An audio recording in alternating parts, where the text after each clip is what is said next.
Welcome to WinClass. Today I'm going to show you how to open and close your Tutor's time slots. When you log in your Tutor's account, you will see the portal page with all the functions you need to manage your timetable, subjects and materials. First of all, you will need to open your time slots, which are the time periods that you are able to give lessons. Once you open these slots, the students will see them from their portal page and click them to choose as their lesson time. What you need to do is just simply click Open Time Slots at the left-hand column. Then you'll see a friendly design calendar page with clear date and time periods displayed on hourly base with 15 minutes in between as your break time. You can open any of these time slots by clicking the blocks. Once you click any of the blocks, a small window will pop up. Now you can choose Open One Time Slot or Open Recurring Time Slot to avoid repeated operation if you can teach regularly at the same time slot every day. There is a little frame to let you input the end date.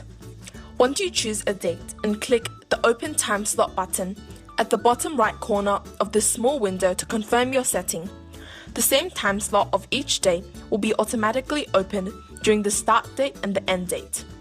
Of course, if you only choose Open One Time Slot, it is the same button to confirm it. Now, you will see these open time slots appear on your calendar page, which will be viewable and selectable as student portals simultaneously.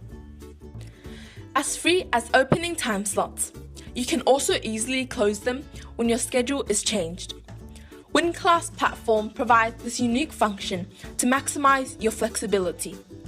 It is very similar to the operation of opening time slot. You can click any of the already open blocks on your calendar page. Then a small window of closed time slot will pop up. Just choose one of the three options: this time slot, this and following time slots, or all time slots. Your previously open time slot will be back to unavailable status. It appears at Students Portal correspondingly. Please note, if you want to cancel a time slot that has already been booked by a student as lesson time, this operation does not apply to it. In terms of cancellation, you need to email us. Thanks for watching. Please watch our other videos to get more information about WinClass.